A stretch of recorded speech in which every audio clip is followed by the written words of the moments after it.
I just thought I would come on and go live. For one, it's just easier to upload the video, but I kind of wanted to share what I've experienced as a content creator thus far. It's just been pretty interesting. I know that most of you are at work and so forth and so on, so you can just, if you want, you can watch the video later. At any rate, what I've experienced thus far as a content creator has been very interesting to me because looking from the outside in, when you're watching YouTubers and things like that, you think, oh, this is easy. You think this is easy. I can do this. But the thing is that it's not as easy as it looks at all. So what I've found is that being a content creator is not for the faint of heart, and you got to have tough skin as well, because you're putting yourself out there, and people are you're putting yourself out there, right? And so you're really vulnerable to the population. So what I've learned as a content creator thus far is that for one, it can be quite expensive because you know your phone, you have your phone, and then if your phone isn't working, you have a camera and the equipment that it requires to be a content creator, right?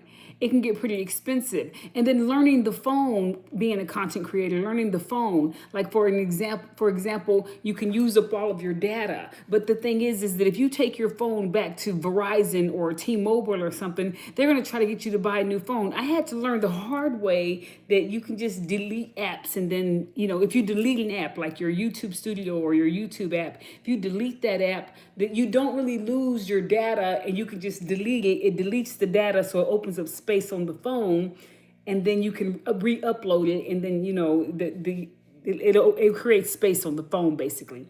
Well, if you don't know that, you think that you've used up all the data. And Verizon and T-Mobile, those places, they will leave you to believe that you used up all the data, and then they try to get you to buy a new phone. So it's the equipment. The equipment is expensive. And then you have when you finally do get your video, when you finally do get your content created, it could take hours to upload. It could take hours to upload. So your phone's like on pause and the whole time you're uploading your equipment, so it's phone issues, it's camera issues, any type of equipment issue. And then sometimes the internet isn't working, so your videos take hours to upload. So you're sitting there waiting for your videos to upload. Not only that, the preparation. You know what I'm saying? Because people who subscribe to your channel, they like seeing the same background, or they like seeing the same, familiarity. And so you're preparing the background, you're preparing what you wear, you're preparing the lighting. It is a whole job. And it's almost like you could spend half a day uploading one video. And I haven't even got to the editing part. I've been having the YouTube channel for about 2 years, but I haven't been active on it. I started it on a whim a couple of years ago. But here lately, the last 90 days, I got serious with my YouTube channel, right? But before that, I was doing other things, and I get easily sidetracked and things of that sort.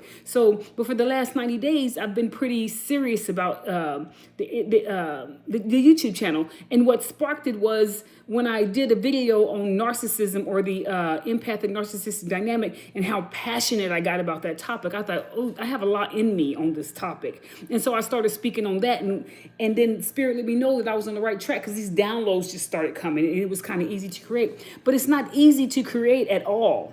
And you're putting yourself out in the public, and you're being exposed to everybody. Yeah. And so people come on and they say nasty stuff, or they'll, or you have like 100 views and 7 likes. Like it's frustrating. And then you're spending all this time with the equipment, the lighting, the presentation, wanting to say the right things, and still be authentic and be yourself, and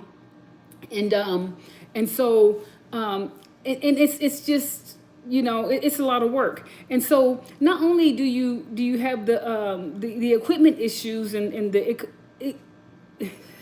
it's energy, it's time, it's money, and so it adds up. And now I see why YouTube monetizes people.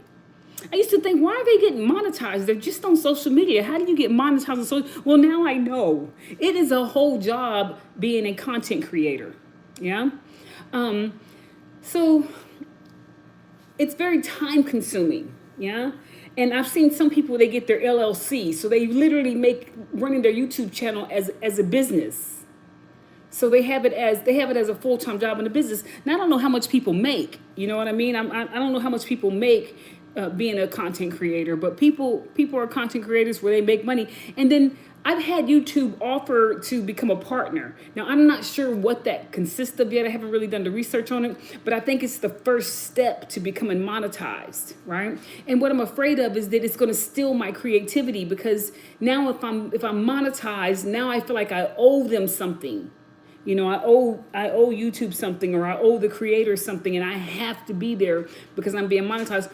But I might as well be monetized, because it's like having a job. Like, it takes up half of your day being a YouTube creator. This is the thing that's really got to me. It hasn't really got to me, but I'm just observing it. Now, when I used to watch tarot card readers, I would see the tarot card readers go at each other, you know? And just because I have an eye to see, I don't know if most people saw it or not, but I would see them battling with each other and stuff like that, competing with each other. Well, I thought it was silly, right? Because they have two different frequencies, they have different energies. They're two different content creators. I thought it was silly, but now I see it happening with me. You know, since I've been on the last 90 days, I've had someone call me a destiny swapper, because I was working out and walking while I was doing my YouTube channels, because I haven't been working out lately because I'm doing some personal healing. But I was in my workouts, I was trying to do two things at one time, and I was working out and watching and creating my YouTubes. And someone else was doing that apparently. They talk about the narcissistic empath dynamic, and they walk and talk out in nature. And so they thought that I was, because I was new on the scene, they thought that they accused me of being a destiny swapper. I was like, okay, well, they don't know me, so maybe, whatever. And then I had someone accuse me of being a witch because I was reading tarot. They literally went down to the Halloween costume store, bought a witch hat and a wand and some little. I thought it was funny, actually. Some little 3x5 cards. They were pretending to read cards, and they were acting, basically. Since I started reading tarot the last couple of days, I guess they feel some type of way about that. And so they were basically accusing me of being a witch. Then I had someone who resonated strongly with one of my readings, and then they accused me of being a gang stalker, like I was looking in on them through the cards. I'm reading the cards for the collective. It's not for anyone in particular. But because someone resonated with it, they thought that I was reading about them. And I pick up on these things because I am intuitive, and so I just found it weird, because I was like, okay, this is weird, but apparently YouTubers, they compete with each other, and what YouTube does is they put the same algorithms. Like if I'm speaking about the narcissistic empath dynamic, then they'll put other people who are speaking about narcissism and stuff like that. Or if I'm speaking about gang stalking, they'll put me in other people's algorithm. And so we start seeing each other's work, right? But I really put forth a lot of effort in being, in staying within my own energy, having my own creative ideas. And of course, we'll use certain terms that are familiar, like gang stalking and narcissism and empath and chosen ones and things of that. So we'll use familiar terminology because we're speaking on the same topic, but we're all coming with our different energies. The crazy thing about that too is that these three people that I'm speaking about, the one that accused me of being a gang stalker, one accused me of being a destiny swapper, and one accused me of being a witch, they're all masculine energies. I find that interesting. You would think it would be women, because it's quite catty.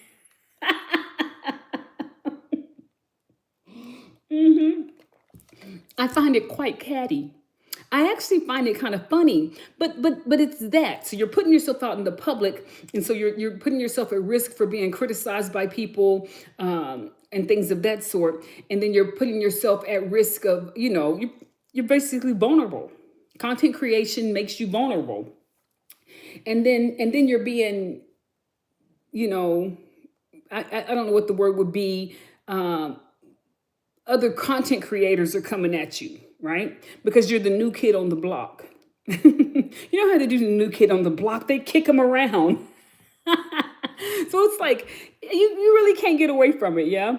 The chosen seed cannot get away from it. Another crazy thing about that is those content creators, they're chosen seeds.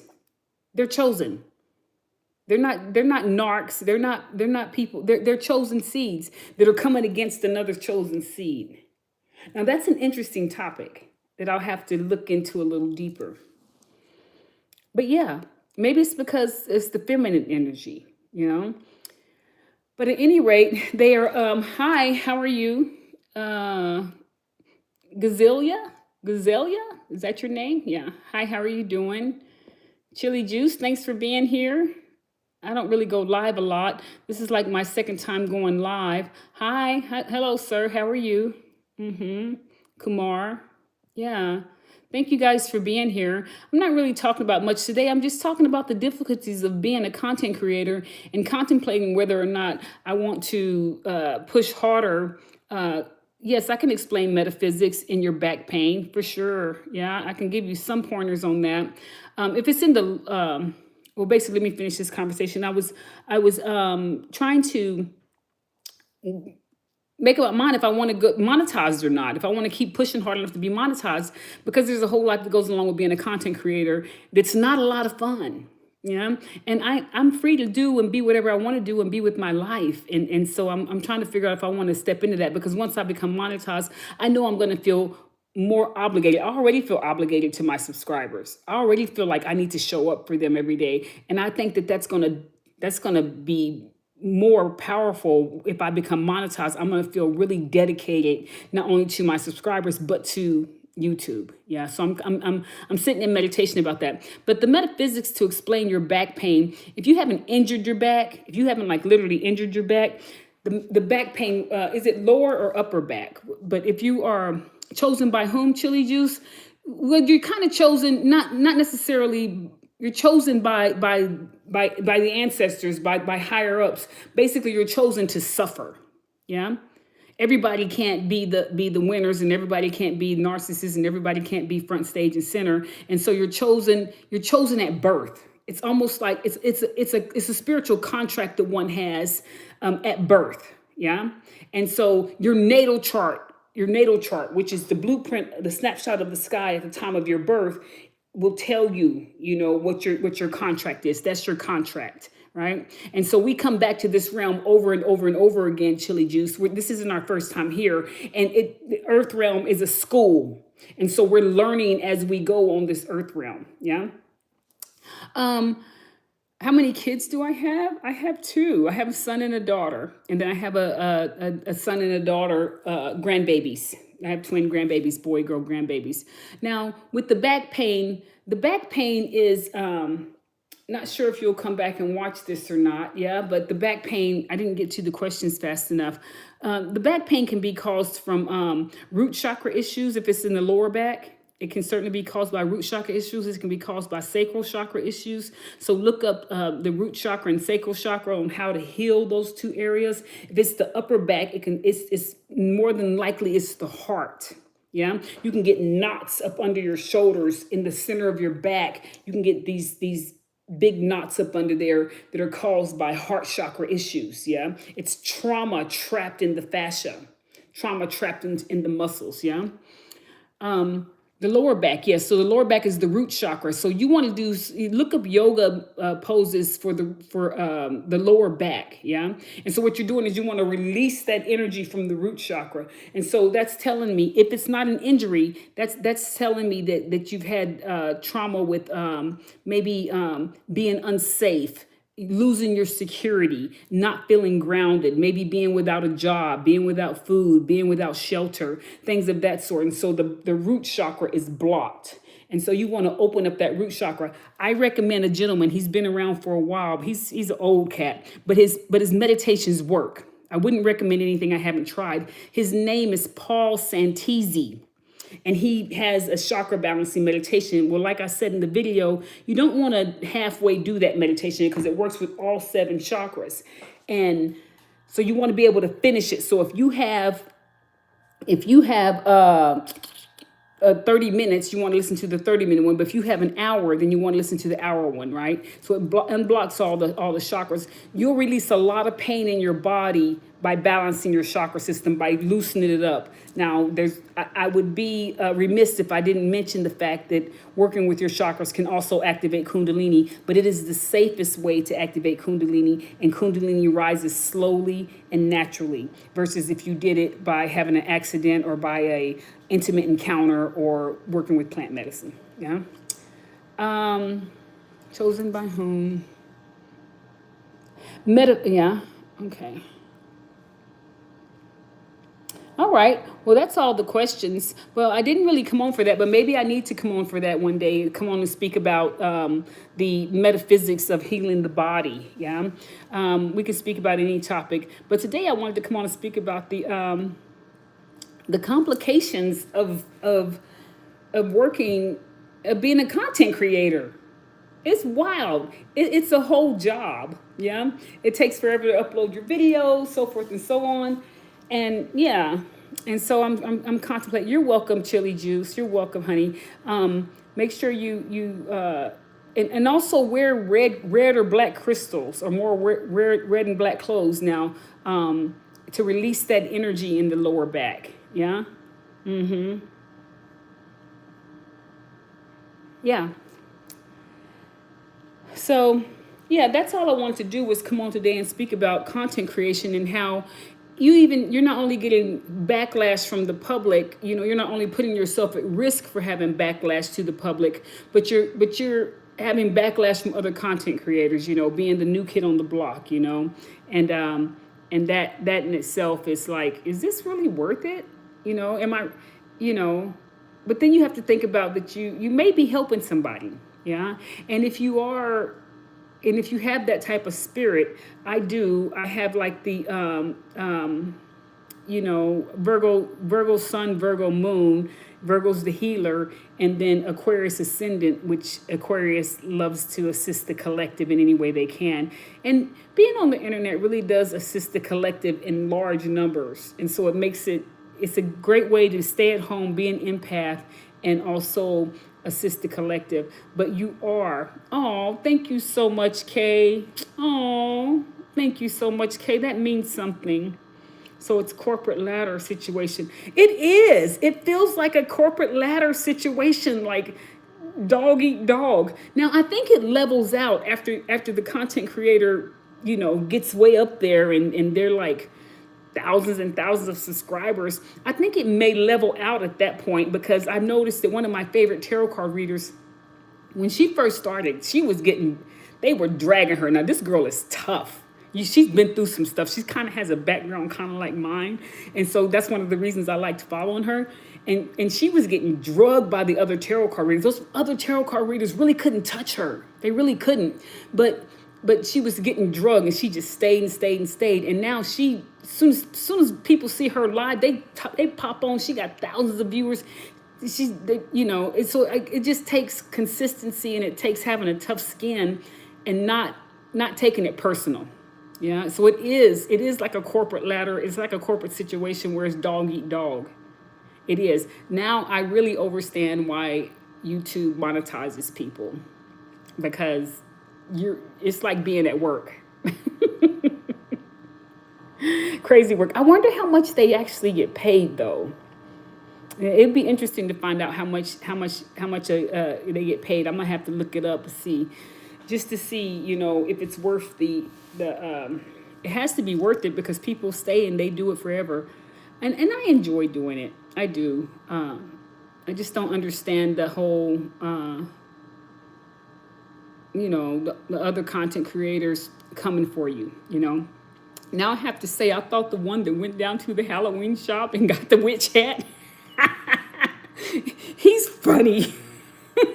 He is stupid funny. Yeah, he talks about the narcissistic empath dynamic. Every once in a while, I'll mention their names, because every once in a while, if I mention something that they've mentioned before, I want to give them credit, right? And maybe that's why they think that they accuse me of being a gang stalker, because I mentioned their names or something, so they think that my videos are personal to them. if one of you are watching, and I know you know who you are because you're intuitive and you have also, you're also one of the chosen. I'm not gang stalking you. I'm not trying to destiny swap with you, and I'm certainly not petty enough to mimic someone as I was mimicked. Yeah, I'm not petty enough to do that. Well, I could be. I got a little bit of petty in me, but I'm trying not to be that. Every once in a while, I'll get a little petty. So, but anywho, that's what I've experienced thus far. And how can you reverse destiny swapping? Call back your creativity. Call it back. Call it back. When you see somebody trying to steal your creativity, you call it back. I call back my creativity. I call back what's mine. Yeah. And go harder. Go harder in your destiny, whatever that may be. Yeah. How can you reverse a destiny swap? Yeah. I don't think your destiny can really be swapped. I don't think ultimately they can mimic it. They can mimic it, right? They can pretend to be you, but they can't steal your destiny. Your destiny is written in the stars. Yeah. Who you have come back to be is written in the stars. They can't actually steal that, but they can discourage you enough that you give up and they take over your calling. But they can't steal who you are. Yeah. They'll steal your ideas, and I think that's what that gentleman was talking about when he was saying I was destiny swapping because I'm not working out right now because I'm healing something personal, but I was walking a lot and I was doing my YouTubes while I was walking. Well, this person here in particular, I was considering killing two birds with one stone. I'm a Virgo. I'm going to try to multitask, right? But what it was he thought that I was taking his the way he was presenting his videos. He's always out in nature. I'm going to be out in nature a lot with my videos, especially when the fall hits and the weather gets nicer and I'm working out more and I'm getting my energy back. I will work out a lot. I'll be outside a lot more. But they just automatically assume because you're the new kid on the block that you're taking their ideas. But I'm here to take up for myself and say that I'm not really take up for myself, just to voice it, to let the subscribers know what it's like being a content creator. Yeah, it's not all good.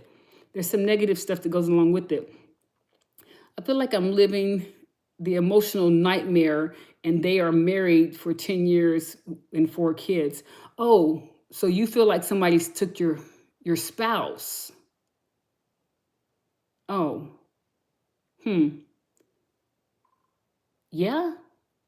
People can take that. They can take that. Yeah. And when you said destiny swapping, I was thinking more like your career or your creative ideals. That happens to me a lot. People take my creative ideals all the time. They've taken your spouse and they went on to be happily married with 4 kids.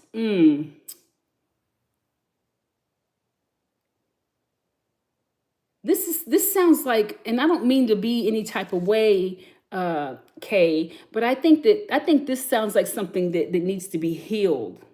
Yeah. This sounds like a trauma that's occurred. Your heart's been broken, but you need to heal from that. Yeah. If they've been together 10 years with 4 kids, it sounds like I was married and now divorced because he left the band. They have gone on and got remarried. Left with the narcissist. You left the narcissist or he left with the narcissist? Oh, I was married. Oh, and okay, left the band was left the narcissist. Okay, you left the narcissist. Oh, she married the narcissist after you left him?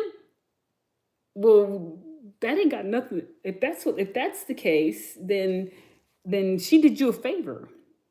Yeah? Yes. Okay, you left the narcissist and then he went on and got married. Girl, if she took the narcissist on, then she did you a favor. They may be married 10 years, but some people stay in narcissistic relationships. Gosh, 50, 60 years. People die. People get married to narcissists and they end up staying in a narcissistic relationship until they transition, until they pass on to the next realm, until they die.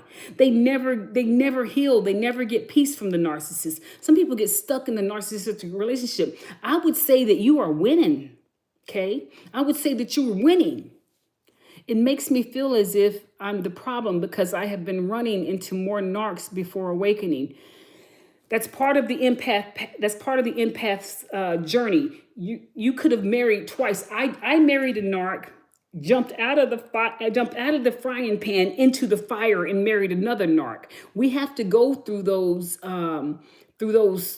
trials and tribulations so that we learn. What spirit is doing is they're trying to teach you the narcissistic energy so that you're able to see it before it comes. You're not second guessing yourself anymore. And so you may go through a few more. I have a video on the final test, and it usually looks like when you're single and you're getting ready to go, you're still dating, right? And so it'll be like 3 narcs right in a row. Spirit will give you the like every version of the narc, boom, boom, boom, until you get it. But it'll happen right in a row. So like if you're dating over a year period of dating, you might date 3 people within a year. Let's just say that. That's what happened to me. I was like, okay, I'm healed, I'm ready to get out there and start dating again. Well, apparently spirit had other plans. And so I dated someone younger than me. That was horrible. He ended up being like psychopathic narc. And then I dated somebody my age. That was horrible. Then I dated somebody older. It was horrible. But it was 3 different versions of the narcs that I have seen over my whole life. And so what happens is spirit will keep giving you those. Spirit will keep giving you. See what I'm saying? Spirit will keep giving you, bringing the narcissistic energy to you in different formats until you recognize it, until you see it, until you're able to see it. And once you see it coming, that's when you stop it before it gets there. Destiny swapping sounds similar to mirroring or copycatting. Yes, a lot of narcissists do that too. They will mirror you, they will copycat you, they will mimic you. And what it does is it sucks you in because you're like, oh, they're familiar. And so they suck you in with that familiarity. But what they're doing is they're copying you, they're watching you to see what you really want, and then they give you that. And then they do something called future faking, where they start saying that they want to have children with you, they want to get married to you, blah, blah, blah. Another thing, Kay, is when they leave you or when you leave them and they get remarried, the person they're remarrying is the supply. That's the supply. Yeah. And so what they're doing is they're getting back at you with the supply. They're really using the supply. They want to be able to say, look at me, I'm married and I have children, so you must be the problem. It's a classic narcissistic move. Trust me when I tell you, she is suffering and has been suffering, but because she was with somebody else's man or whatever the case may be, she's probably embarrassed. She doesn't want to say she's failed. There's lots of reasons we stay with narcs. We don't want to be a failure. We don't want to be embarrassed. We don't want our family to say, we told you not to marry him or we told you not to marry her. And so they usually move on to this next supply because they're trying to get back at you. That was for Kay, because they're trying to get back at you, yeah? We have a 12-year-old daughter I have to co-parent with. Oh God, I'm sorry. I was married with him for the first 2 years. Everything was fast, but he makes co-parenting hell. Yes, they will. Yes, they will. They move fast. Within a year, you're married. Within a year, you're having a baby. Within a year, you're getting a divorce. A couple of years, a couple of months, you're getting a divorce. And then within months, weeks, or days, they're on with the next person and they're getting remarried. 3 or 4 days after the divorce, they're getting remarried. 2 or 3 days after the breakup, they're already in another relationship because narcissists need supply. They need to keep moving, yeah? And so that's what they do. They leave you, and then or you can't put up with them and you left them, and so then they move on really quickly to the new supply. Now, co-parenting with the narc, you got to gray rock them. You got to gray rock them. This is different from going no contact. Gray rocking is when you do minimal communication. If it doesn't have anything to do with your daughter, don't say nothing to him. What time are you picking him up? Where can I meet you? Don't let him come to your house. Meet him down the street somewhere, or meet him somewhere else where you can exchange the daughter. Yeah, you can trade, there's plenty of ways to send money now. So if he's sending money for the child, he doesn't have to see you in person. You know that. He can Zelle it, Cash App it, whatever, you know. And so you do minimal contact with him. Very, very little contact, yeah. How do you outsmart it? Gray rocking. gray rocking. You keep him away from your energy.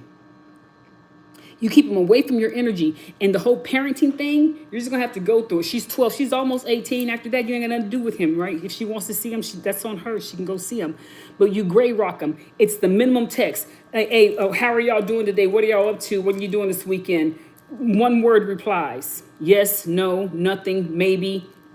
And when you have to say more than one word, use acronyms. I don't know, IDK. You know what I'm saying? And never ask him what he's doing or how he's doing. You don't give a rat's ass how he's doing, right? And so you don't ever, when you're replying, when you're communicating with him, you just give him the bare minimum. Say as the least amount as possible, and use most of your communication through digital communication. No face-to-face communication. He comes by the house to get your daughter. You just open the door. Your daughter goes out. You close the door behind him. You make sure she gets to the car safe. But he doesn't have to see you or anything or ever hear your voice. Yeah? And so that's the only way you can outsmart the narc is you keep them away from your energy. You don't show them any emotion because they feed on any emotion, whether it's happy emotion, sad or angry emotion. They feed on any type of emotion. And so cutting them off from any type of emotion is the key to that, Kay. Yeah? Yeah. See, you got doggone, what do you call them? Trolls? Boy, I tell you what. Uh-huh.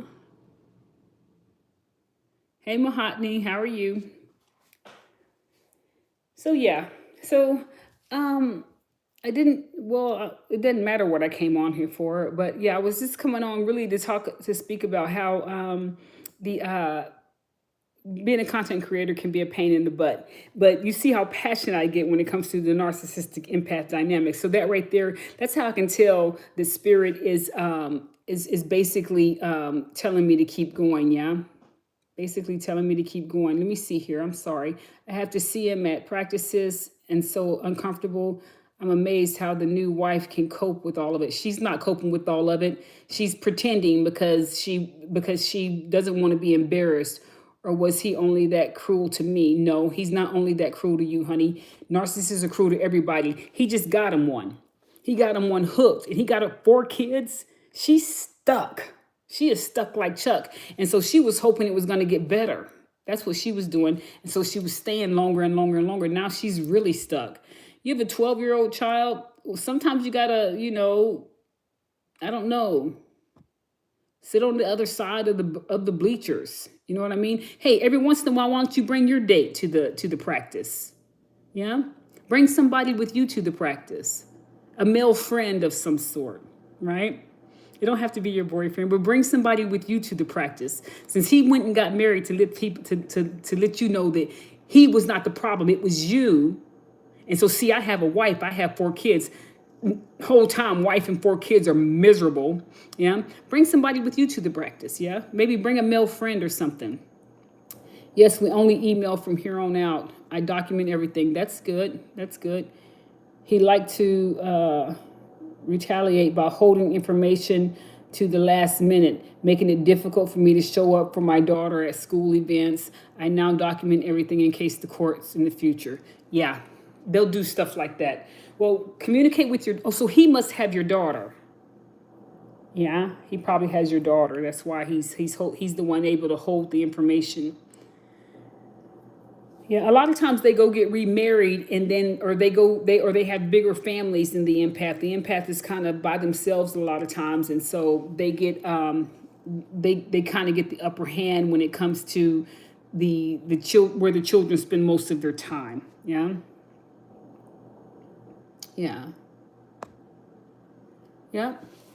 But to answer your question, Juice, people really can't steal your destiny. They can mimic it. They can take your ideas and then try to make it like their own, but they can't steal your destiny. And sometimes when people do that stuff, we get discouraged and we quit. Yeah, so just don't quit. Yeah, yeah.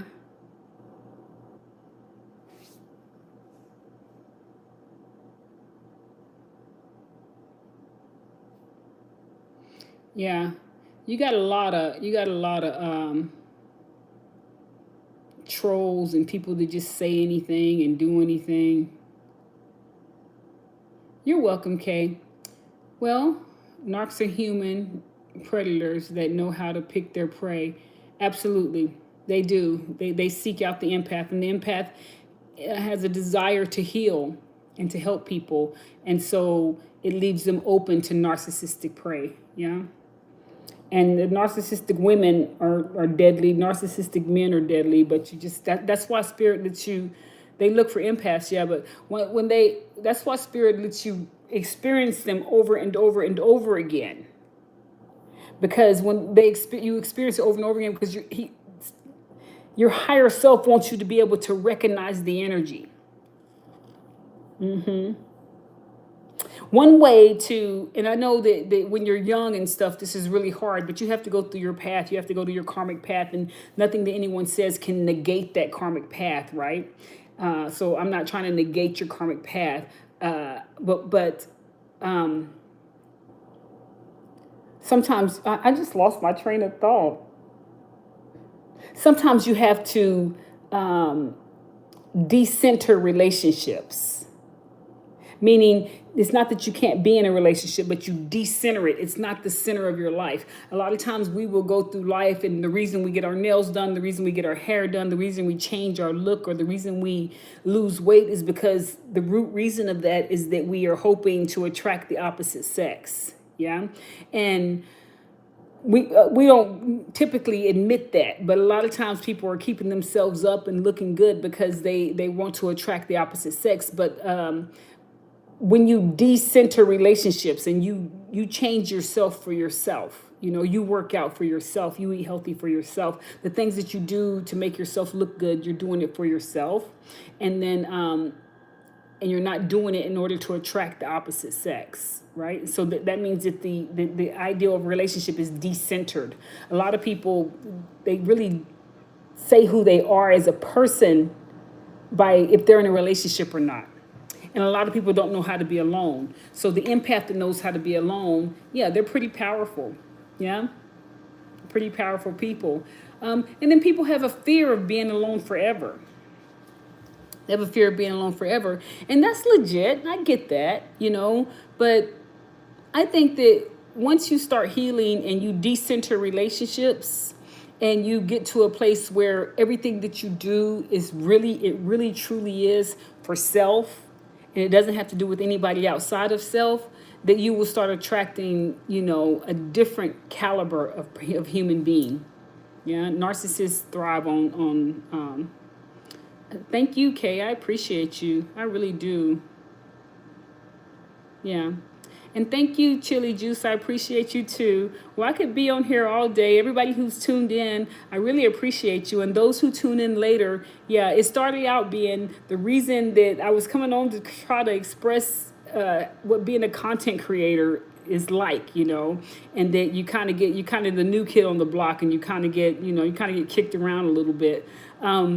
But yeah, and also contemplating whether or not it's something that you want to keep doing. Yeah. So, but thank you guys for being here. I appreciate you. And yeah, we'll chat later. Next time when I do a live, we'll talk about the narcissistic empath dynamic. And because I can see that that's a topic, right? Of course, this is a narcissistic empath dynamic channel and self-healing. I will try to figure out how to do it where you can alert ahead of time to let people know when you're going to go live. This was kind of a spontaneous thing.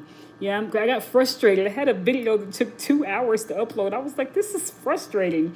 So yeah, being a content creator is not all it's cracked up to be. You got to have a tough skin and you got to have patience. Yeah. You are a wealth of information. Thank you for sharing. Thank you so much. Thank you so much. Well, I've lived a lot of years, and most of those years has been traumatic. Yeah. So but I've spent a lot of those years also healing. Yeah. And that's what I wish for the collective, healing. Well, that's all I have for you today here on Closing the Gap. Thank you for tuning in, and we'll chat with you later. See you later. Here I go again. I thought that I was done. I did this last time. I am not going to turn red today. I did this last time where I didn't know how to get out of here. And I forgot. What the hell? I can't. I just can't.